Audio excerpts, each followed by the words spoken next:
दोस्तों, उम्मीद है आप लोग सब खैरियत से होंगे।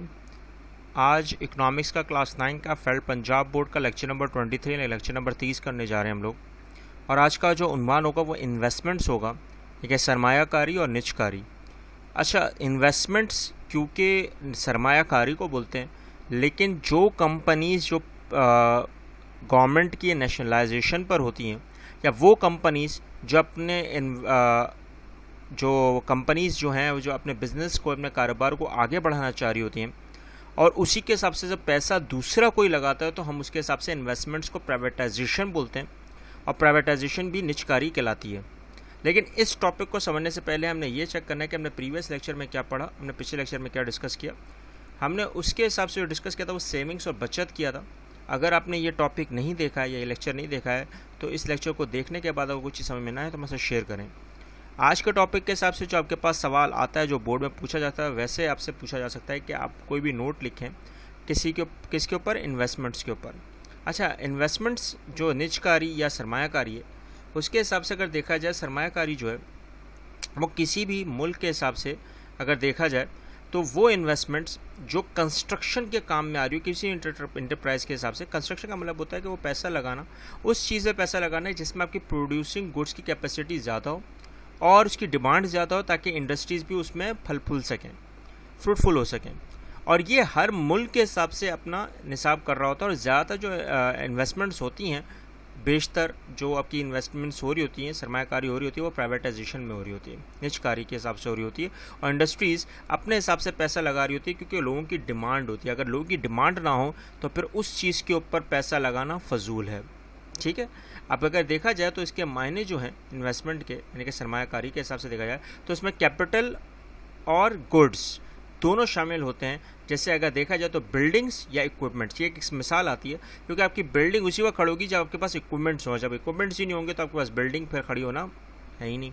तो इसी के हिसाब से जितने भी स्टॉक्स होते हैं, इन्वेंटरीज होती हैं, लोग उसी के हिसाब से अपनी आमदन के हिसाब से जिस मुल्क में वो काम कर रहे होते हैं उसी के हिसाब से इन्वेस्ट कर रहे होते हैं। जैसे एक स्टॉक मार्केट है, अब स्टॉक मार्केट के हिसाब से वो जो इन्वेस्टमेंट हो रही होती है वो नेशनल पॉइंट ऑफ व्यू के हिसाब से नहीं होती, वो अपनी पर्सनल व्यू के हिसाब से होती है। और यही वजह है कि इकोनॉमिक्स जो टर्म है इन्वेस्टमेंट में, यानी कि इन्वेस्टमेंट की जो टर्मिनोलॉजी आती है इकोनॉमिक्स में, वो ये आती है कि net addition to the wealth. अब वो नेट एडिशन क्या होती है वेल्थ में, दौलत में, कि हमारी वो चीज़, वो पैसा जिस पे हमने लगा के कुछ प्रॉफिट हासिल किया हो, यानी कि कुछ नफ़ा हासिल किया हो, तो वो हमारी क्या बन जाती है, इन्वेस्टमेंट्स। और वो इन्वेस्टमेंट्स महीनों की भी हो सकती है, 6 महीनों की भी हो सकती है, साल की भी हो सकती है, ठीक है। तो यही वो वजह है कि जहाँ पर हमारी इन्वेस्टमेंट्स का जो निसाब होता है वो किस पर होता है, इनकम के ऊपर। आम लोगों के हिसाब से इनकम के ऊपर होता है, और बिजनेस के हिसाब से वो जो कैपिटल, जो पैसा लगा चुके होते हैं उन गुड्स को हासिल करने के लिए जो लोगों की डिमांड होती है, ठीक है।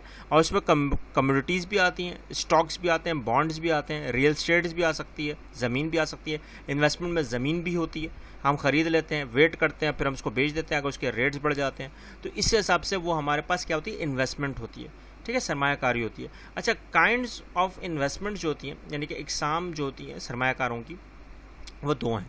एक तो ऑटोनोमस इन्वेस्टमेंट है और एक इंड्यूस इन्वेस्टमेंट है। ऑटोनोमस का मतलब आप समझ गए होंगे कि वो इन्वेस्टमेंट जो एक स्टेट के हिसाब से जो भी वो वर्कआउट कर रहे होते हैं वहाँ के लोग, और उसी के हिसाब से एक्यूमुलेट कर रहे होते हैं, गैदर्ड यानी कि कलेक्ट कर रहे होते हैं स्टॉक के हिसाब से, और वही स्टॉक वेलफेयर, फलाह बहबूद के हिसाब से लोगों के ही काम में आ रहा होता है। अब वो जो काम में आ रही होती है वो सरमायाकारी का, जो लोग उससे प्रॉफिट हासिल कर रहे होते हैं, नफ़ा हासिल कर रहे हैं, वो जाके किसके पास रहा होता है, गवर्नमेंट के पास। और वो एडिशनल वर्किंग मज़ीद उस पर पैसा लगाकर लोगों के लिए सरमायाकारी यानी कि रोज़गार पैदा करते हैं। ये ऑटोनोमस है और ये चल रही होती है, चेंज ऑटोमेटिक चल रही होती है, ठीक है ना। एक होती है इंड्यूस इन्वेस्टमेंट। अब ये क्या होती है, ये प्रॉफिट मोटिव होती है। अब यहाँ पर आपको सिर्फ नफ़ा ही देखना है, यहाँ लोगों को नहीं देखना, आपने नफ़ा को देखना है कि आपके पास लोग जितने आ रहे हैं उसका पता नहीं, लेकिन जितने इनकम ऑफ लेवल लोगों का, यानी कि आमदन का जो एक रुझान है वो अगर चेंज होता चला जा रहा है, तब्दील होता चला जा रहा है on the base of test, जाके के हिसाब से, फैशन के हिसाब से, प्राइसेस के हिसाब से, इंटरेस्ट रेट के हिसाब से, तो रिस्पॉन्सिबिलिटी बढ़ जाती है, उतनी जिम्मेदारियां भी बढ़ जाती हैं। अब वही रेट जो इंटरेस्ट है हाई ऑफ कंट्री का, यानी कि किसी के भी मुल्क का अगर रेट ऑफ इंटरेस्ट हाई है तो वहाँ पे इन्वेस्टमेंट यानी कि सरमायाकारी इतनी आराम से नहीं होती, अब वो क्यों नहीं होती? नहीं, ये उलट है बेटा। यहाँ पे उलट है कि यहाँ पे जितना इंटरेस्ट रेट ज़्यादा होगा इन्वेस्टमेंट उतनी ज़्यादा होगी, क्योंकि लोगों के पास प्रॉफिट ऑटोमेटिक जा रहा है। अब वो पैसा जो बैंकों में रखा हुआ है वो ऑटोमेटिक कौन जनरेट कर रहा है? कंपनीज। अब जब कंपनीज कर रही हैं, वो कुछ नहीं कर रही, बैठी हुई हैं और उनका ऑटोमेटिक प्रॉफिट होता चला जाए पैसा रखने के हिसाब से, तो फिर वो क्या हो रहा है? वो प्रॉफिट मोटिव हो रहा है। आप कुछ काम नहीं कर रहे हो और आपका पैसा ऑटोमेटिक बढ़ता चला जा रहा है। लोग उसके ऊपर ध्यान देते हुए, लोन लेते हुए, आपके पास जो टैक्सेस लग रहा है और उसके ऊपर इंटरेस्ट रेट लग रहा है, फिर वही काम करने के बाद सारा मुनाफा किसके पास चला जाता है? कंपनियों को। ना मुल्क को जाता है, ना लोगों को जाता है, वो जाता है कंपनियों को। तो इसलिए इसको हम क्या बोलते हैं? Profit motive.